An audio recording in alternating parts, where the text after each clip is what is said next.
I got this message from my friend, Wayne D'Amelio wants you to contact him. They're having a Masters Mr.Olympia, he wants you to call him. And so I started training that day. But then when I got there, I realized that it was pretty much another setup.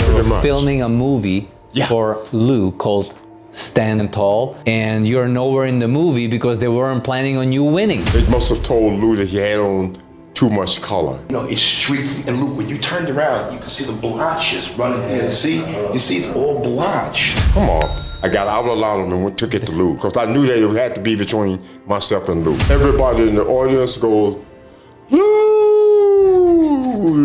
Robby Robinson. And I says, yes, yes. That's a picture from him holding the that's the title with the medal. It's all lined up. He's got supplement sponsors, he's in the magazine, it's all printed. We gave him a contract for 2 years.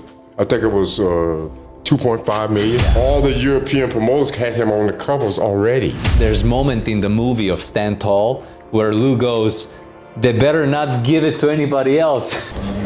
They better not give it to somebody else.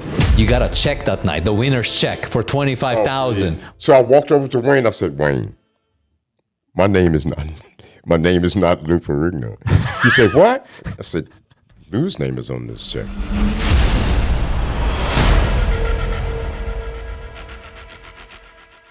Don't you think that anybody else has a chance to beat you like Robby Robinson? No, come on, Joe. You know, you got to be more powerful than anything that can happen. I think that Robby's gonna be the great black hope.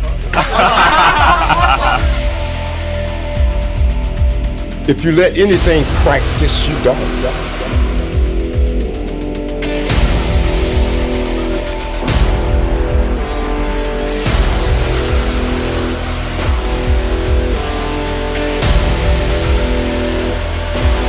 When he flipped it off, everybody was like,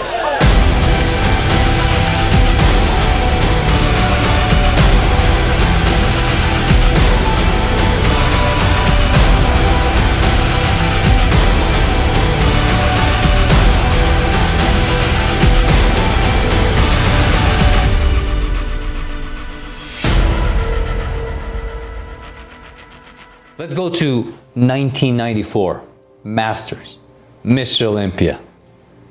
Like, you were where? You were in Norway. You weren't even in the States. I was in Norway, working out, traveling and doing exhibitions and seminars throughout the Scandinavians in Germany, Holland, European community. And I got over there and I stayed in Norway for like almost 2.5, 3 years. I was moving out a lot more then at this point. And then I got this message from my friend, his name was Houston. Yes. Houston was a Norwegian guy. He was a bodybuilder too. Yes. Him and I used to work together. He said, well, Robby, Wayne D'Amelio wants you to contact him. They're having a Masters Mr.Olympia. He wants you to call him. So I went on and called Wayne and everything. He said, yeah, we're having a Masters Mr.Olympia. You know, come on.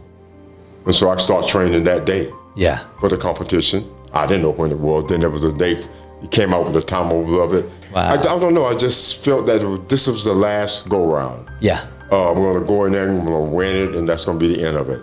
But then when I got there, I realized that it was pretty much another setup.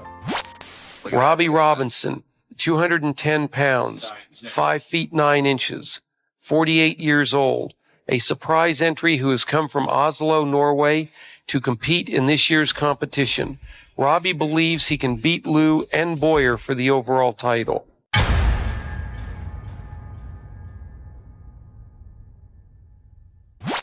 An unexpected entry in the tall class of the Olympia contest. Serge Nubret, 41 years old, 6 feet, 200 pounds. Mr. France, and a movie and television star in Europe. Because they needed to sell tickets, there was no tickets being sold. So when they found out that Robby Robinson was competing, he had to sell out. Yeah. Yeah. As I say, I sold tickets and I sold magazines. I knew that. The ladies made me all aware of all of it. Yeah. Yeah. So this whole 1994 Masters Mr. Olympia was another version of Pumping Iron. They were filming a movie for Lou called Stand Tall.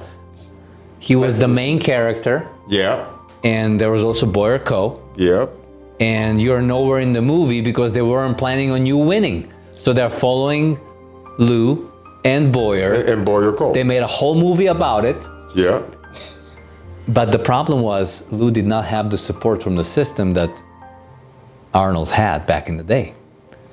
It wasn't the same situation. And this is the reason why it didn't work out for him. Yeah, but the thing of it was in that whole situation was that Lou had signed a contract to do the movie called The Airplane. Yeah. This airplane was supposed to crash, and Lou was supposed to come in there and save the day. Yeah. That was supposed to be the beginning of a whole new pumping iron, a whole new bodybuilding. A whole new career. Lou was a whole he was the new movie star. Lou was supposed to take over where Arnold was now starting to slide out and retire. Yes. So Lou came in there in his best shape that he could get in.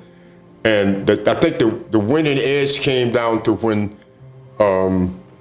they brought us out and Lou, they must have told Lou that he had on too much color. Yeah. Because he was trying to match my dark skin with his dark skin under the lights. And in that process of, darkening the skin, the stuff started to run. Yeah, because of sweating. Melt, like your boy Giuliani. Yeah. The lawyer, it started to run on him. And then once it starts to run, then it kind of looked blotchy. Yeah. So it made his physique look blocky. Wow. You streaked all over here and your back. Look at the chest here. We gotta get all that shit off. We got time to work on it, 2 hours. It's streaked. And look, when you turned around, you can see the blotches running here. See? You see, it's all blotched. They brought us out. They kept me away from him on the end, him over here. Yeah. And so at the very end, I kind of said, oh, come on. I got out of the line and took it to Lou. The moment they say pose down. Yeah, the minute they say pose down, I took it to Lou because I knew that it had to be between myself and Lou. Yeah. A third person, Boyer Coe. I knew Boyer Coe would be in the mix because he was in great shape. Pretty much everybody was in great shape, to be honest with you. Really, everybody was in great shape. And then when it came us all out, and we were doing the pose down, everybody, it was screaming, it was pandemonium. I mean, it was just like you was finding something back in the Roman gladiator time period. Yes. You could hear all the noise, and it was just defying. Yeah. And the head judge came out and said, ladies and gentlemen, the first Masters Mr.Olympia, 1994, everybody in the audience goes, Lou, Robby Robinson. And I says, yes, yes, yes. That was the end of it for me. Wow. I knew from that point on, I had one. They said I would never win a Mr. Olympia title, but then to finally win one, wow. That was the end of the story for me. I would ease myself out, and I competed probably another 3 or 4 times in the over. Yeah. I'd be over 50, and then I faded myself. Yeah. So pictures were taken.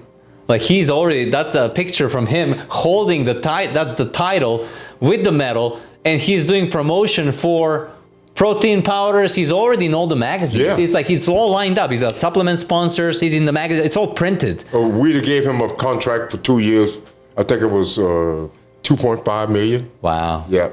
I got nothing. Yeah. Winning, I got nothing. There was no contact with me. I didn't do any articles. There was no cover shot. The winner normally get a cover shot. I didn't get no centerfold shot. I didn't get nothing. Nothing. Nobody heard from me. Nobody called me. Nobody said anything. There's moment in the movie of Stand Tall where Lou goes, they better not give it to anybody else. Yeah. He's like panicking. Yeah. But they did. They gave it to Robby. Somebody else. They better not give it to somebody else.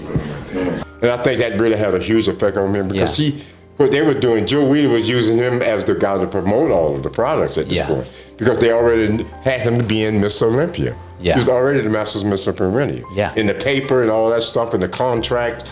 And when they say Robby Robinson, all the European promoters had him on the covers already. Wow. He was already on the covers, centerfold. Everybody was like, having Lou invited him back to exhibitions and seminars. That's normally what the winner gets. Yes. I got nothing.